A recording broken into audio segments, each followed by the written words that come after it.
either way, we ended up with two really great products from two great visionaries.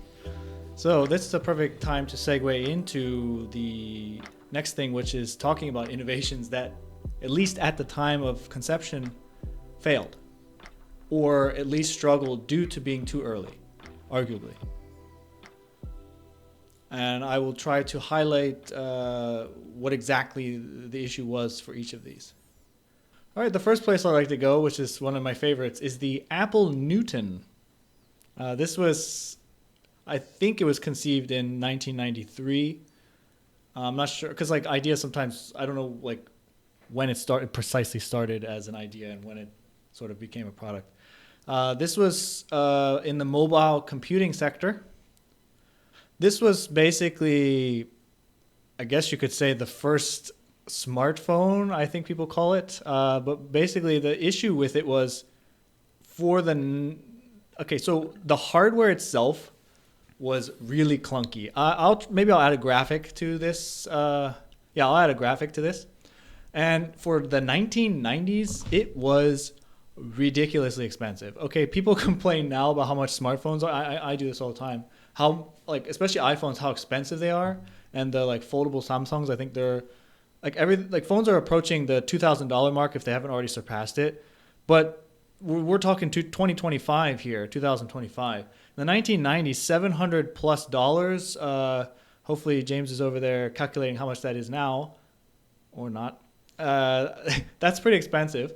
Another issue with it was handwriting recognition was extremely buggy.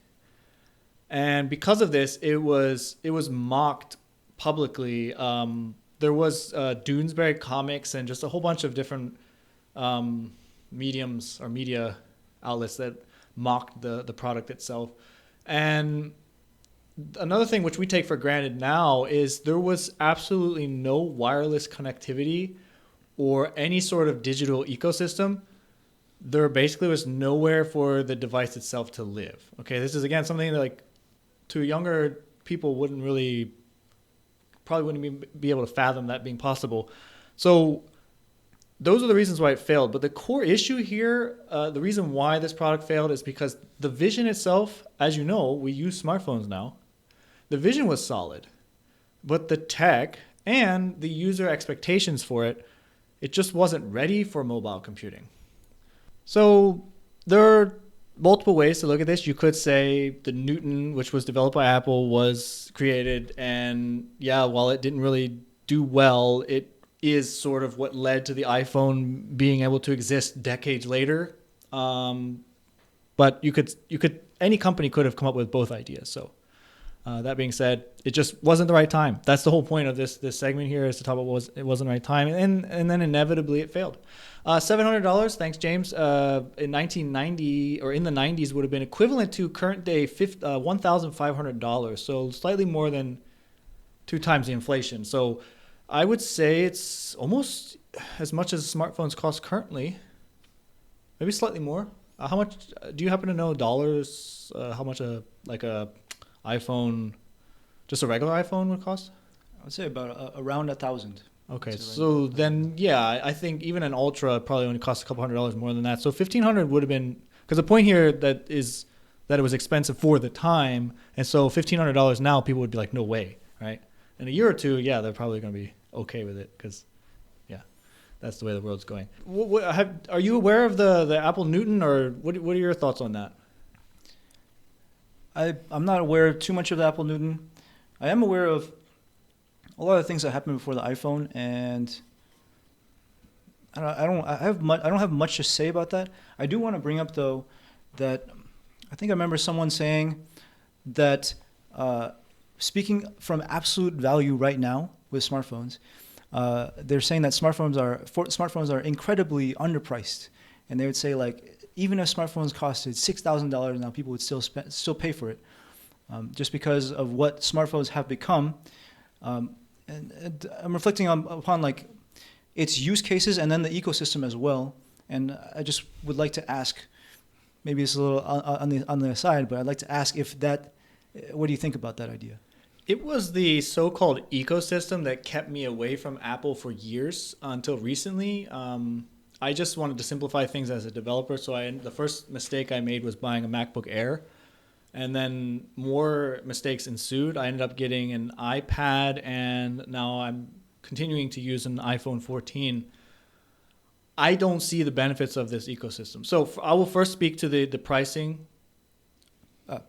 Let me, if I can be more specific about ecosystem, I'm talking actually from a public society standpoint. For example, like a map, having map apps and having apps available that people can use, and like like because everything is connected through the phone, that's why the phone now has value as like a way to access those things. Okay, so then in that case, yeah, I'd say that's important. Like you're right, supply and demand. $6,000, there are people who would pay for that, but I would truly hope there'd be enough pushback and I feel like that's the only reason why we haven't gotten to that price point yet, is that people actually wouldn't en masse, they wouldn't pay that much. It's because of like you said, the ecosystem. So the ability to do these things, you could do that with a computer, you could do that with a laptop, but then you could say the same, well, laptops could cost $10,000. Well, yeah, some gaming laptops do. So yeah, I mean, then that begs the question, where do you go with this? Like, how do you know how much to price something? And I think there's a lot of caution being taken there, and I feel like there's a formula that they use to figure that out. I mean, obviously they're looking at scarcity in materials, which is another issue. Actually, they use all these rare metals. I can't list them. Suddenly only lithium comes to mind. Even gold, for example, is used in phones. So, yeah, that's a toughie. So I won't go much further into that, but I do get what you mean there, and that is really fascinating. In fact, that'd be a really interesting topic to talk about later. How the hell do we come up with these prices, and why don't certain things cost more than they do or less than they do? So, yeah. That being said, the next one I'd like to look at is the Google Glass, which was created in 2013, so about 12 years ago. I remember when I first heard about this, I was really excited because this type of thing really, augmenting anything without having to use my hands is what I want. I want one of those, I forget what the movie was. It was like, not Minority Report, because that was like a huge screen, like a holographic screen, but something like that, but a smaller version where I can either use my eyes to control something or say something and have things sort of appear in front of me without having to use my hands. So hands free. That really, really, like, sort of, I don't want to use the word turns me on, but it does. Like, it really gets me excited. But we're so far away because here we are 12 years later, Google Glass 2013, complete failure. We have the Meta glasses that are Ray-Ban Meta Glass, and we have a bunch of other runners up. But they really they don't disappoint me, but they don't really do that much. So I'm not really that excited yet because it took 12 years just to get there. So I feel like we're at least 20 years behind until we get to anything really, really useful, in my opinion. Anyway, the Google Glass, basically the point I'm trying to make here is that it was too early for wearable AR, augmented reality. Why did it fail? Well, first of all, you have to try to visualize here a world where this type of thing, nothing like this has ever existed. So people are worried about, like, it basically was a very creepy idea. I think just the idea of being watched by someone made people feel uncomfortable, which also leads to privacy concerns. People didn't want to be recorded unknowingly. People still don't like it. Now I'm uncomfortable with it, but I realize everyone, like we mentioned, everyone has a smartphone, can record you at any given time. So you just sort of get used to it, I guess. But at least if someone's holding a phone in front of you, you know they're recording you. So basically, there were weak practical use cases for average users. There just weren't many uses for the average person. So I think they realized really quickly, we're not going to sell enough. We're not going to make enough revenue here. So we either have to have a ridiculous price point, really expensive price point for the small amount of people that would use it, or I don't know, it just wasn't going to work. So I think the amount of development, research, and R&D that went into it far outweighed the amount of profit they could have made. So timing issue there. Or what we mentioned earlier, the market just wasn't ready for it. Another thing, battery comfort issues. It was extremely awkward to wear, and the hardware looked really ugly. It just wasn't sleek looking. It just wasn't attractive, or just wasn't something you'd want to wear on a daily basis. So that being said, that's why it failed. And the core issue I see is that the tech, like I said, outpaced social norms. People weren't ready for it.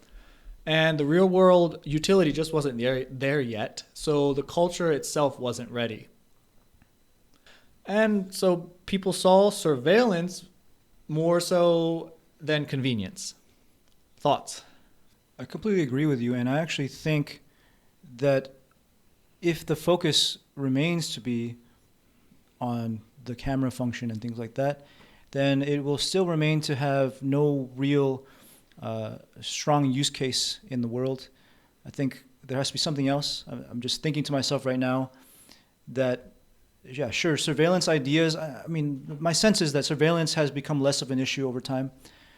However, it still doesn't address the main issue that I see, which is just that beautiful use case that would have people like scrambling to buy this thing.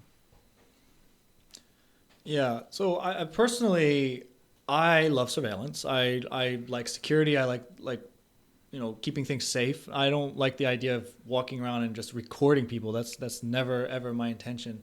Another thing that I personally really would like to have something like this for, and I don't want them to be glasses. I don't want to look like I'm wearing glasses. I'd prefer an implant, or I don't know, just some other type of tool. Maybe just a monoglass, like something like a singular thing even. Something cool looking. For me, the reason though is that I'm a very forgetful person, and I kind of like the idea of being able to record what I see for the entirety of the day, to have the ability to look back at a moment for memories, because I don't have the ability to remember things, it seems. And so it would be nice. It would be nice to be like, oh, that conversation I had with such and such. It also is great. I don't have to transcribe meetings, etc. Or rather, I can transcribe the video feed for certain parts of the day. So for me, it's convenience, but also the ability to would be nice to record the entirety of my day. But like the meta glasses that exist now, I think they only last for 3 to 6 hours tops. And again, they're very awkward. They're very uncomfortable. I think you can take a certain number of photos. I don't think you can record much. So for me, that's the failure there, even in the current iteration of this type of glass. Just because I'm curious, do you have interest in recording yourself, or not yourself, but like just things you see so that you can look at it later? As you were sharing that, I thought about how, as is the raw feed, I think it would be quite just unwieldy to use. Like it just, I think about like having that much media to sift through. It doesn't sound very good. But if it came with some sort of smart organizer where it said like your day today, and then it had like, clips, like 10 different clips. You did this, you did that, and then it records it over time, and then it has actually like a long timeline over a long period of time. I imagine that being quite cool, quite useful. That's the way I can see it. So that form of like passive recording, I can imagine being quite good. Yeah, so kind of my idea was the glasses themselves, they record your entire day, and then I would assume that I'd have the ability to then search for or create AI tools that do the things that you mentioned just now, because of course I don't want to have to scrub through 24 hours. I mean, especially 8 of those I'm sleeping. You know what I mean? Just obviously it's easy to skip through. I'm just saying, like, if there were a tool that would be like, okay, you give it commands, you use prompt engineering and say, okay, now, not prompt engineering. You teach it, you just tell it like, okay, well, can you tell me, like, show me the 3 meals I ate today, or just like whatever. Like, oh, I had a conversation today, I think around 3 p.m.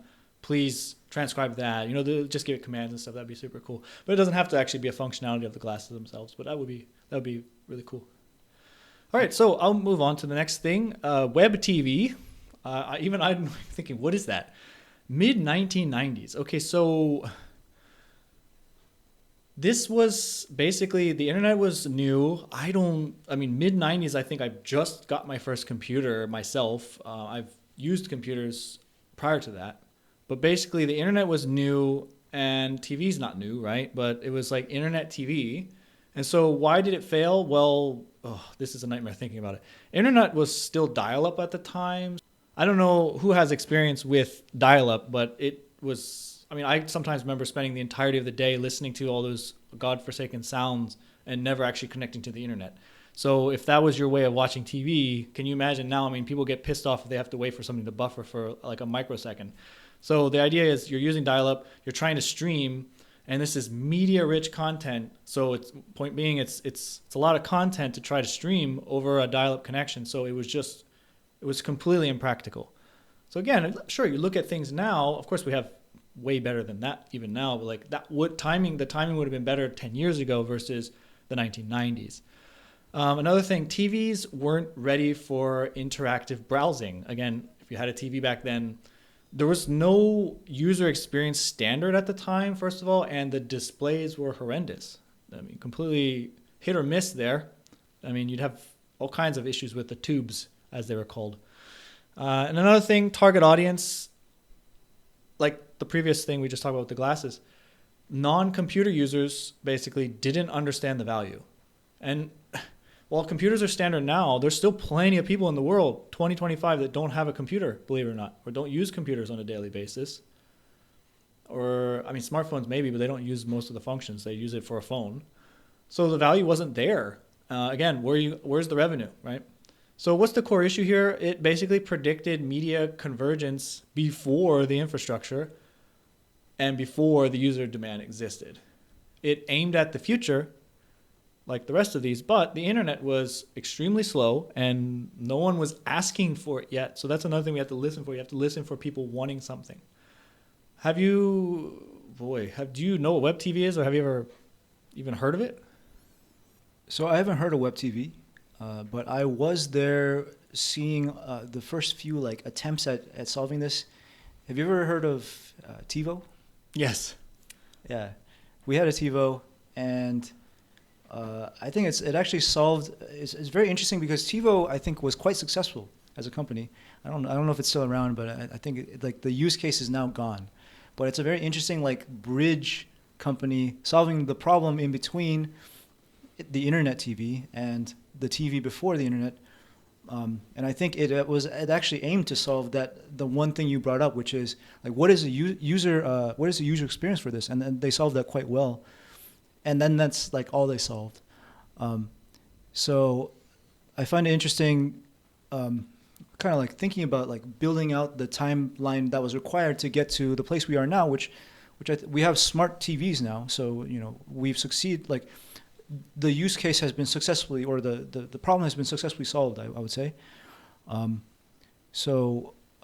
Yeah, that's my experience with this web TV idea, TiVo for me. Yeah, I've never had a TiVo before. I've seen it on various TV shows, people using it. It seems pretty useful. Like you said, I only had the one use case, so I don't know if it's still something that people would even use with the other options that we have available. But it is fascinating to think about, like, yeah, okay, sure. Like, if these weren't thought of at those times, where would they be now, and where would we be in the process? But I mean, look at technology. There's so many different types of technology right now that grew in the huge wave of just tech itself growing. So I think all of this would still exist the way it exists now. It's just that there are those people who just have the ability to think of these things before. Like, it's almost as if they can see the future. That's the whole kind of like joke with visionaries being like future tellers or being able to tell fortunes or something. It's just they get a hunch that, hey, we're going to want something like this, and the average person maybe didn't think of it. And unfortunately, this happens when it's not ready, and that's been the case so far with these.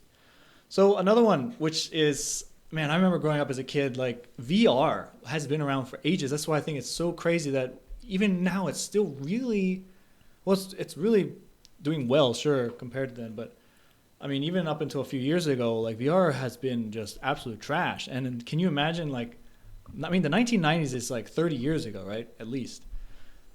And VR existed back then. So again, it was completely, like, it was, like, you have all these movies in the 1980s. There are a lot of like these like cyber like futuristic movies and stuff. So there was a lot of really cool stuff that didn't exist in those movies. So like people have thought of these ideas, but 1990s was like the first real chance to sort of implement this. The issue, though, unfortunately, same with the TVs, is graphics were very primitive and very underwhelming. I mean, it wasn't immersive. There was extremely low frame rate and extremely poor resolution. So you can't emulate real life, which is the point. I'm pretty sure that's what virtual reality is a virtualized reality, is that if it's low resolution, then unless you see in low resolution, which that would be an interesting illness, it's not going to be immersive. You're not going to feel like you're in the real world.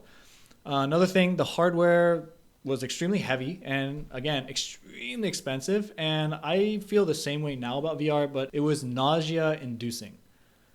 It was very, because of the low resolution and the low frame rate, it made people dizzy. It was ridiculous.